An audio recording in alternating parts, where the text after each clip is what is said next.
I recently read Think Again by Adam Grant. When was the last time you changed your mind? Many people see virtue in sticking to their beliefs and holding on to strong opinions. But the more willing you are to change your mind, after careful reasoning and not peer pressure, the more likely you are to rise to the top of any field. Forecasters who change their mind twice as much as other forecasters prior to a final prediction on an election, a sporting event, or where the stock market will be a year from now produce significantly more accurate forecasts.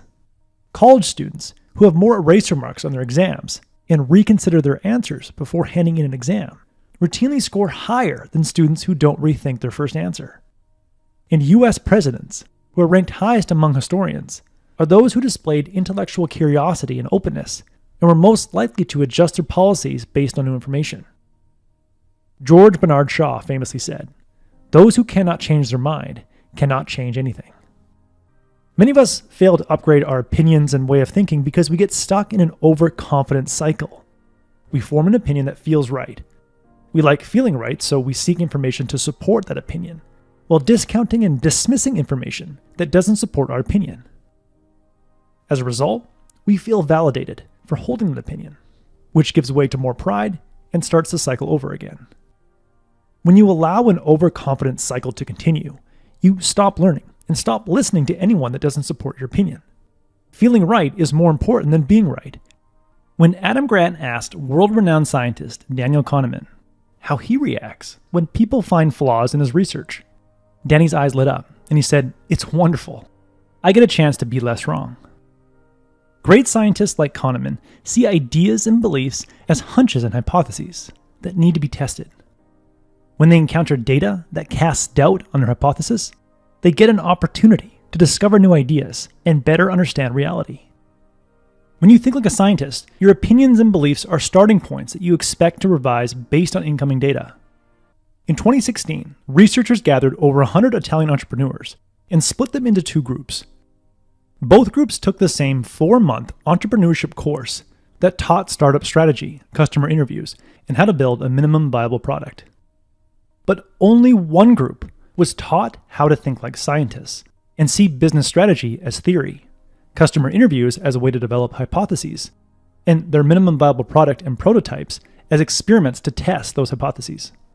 The entrepreneurs who were taught to think like scientists were taught to objectively measure results and determine if the data supported or refuted their hypotheses. 1 year after completing the course, the entrepreneurs who were taught to think like scientists pivoted twice as often and generated 4,700% more revenue at the end of the year. Start thinking like a scientist by getting curious every time you experience doubt. The moment doubt turns to curiosity, you have an opportunity to discover new ideas and experience the joy of learning.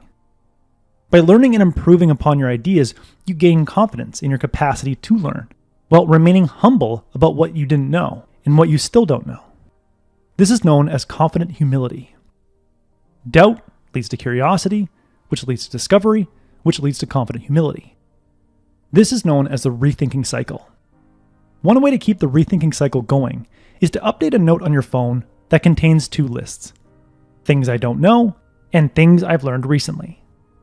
When you review both lists, you stay humble but confident in your ability to learn.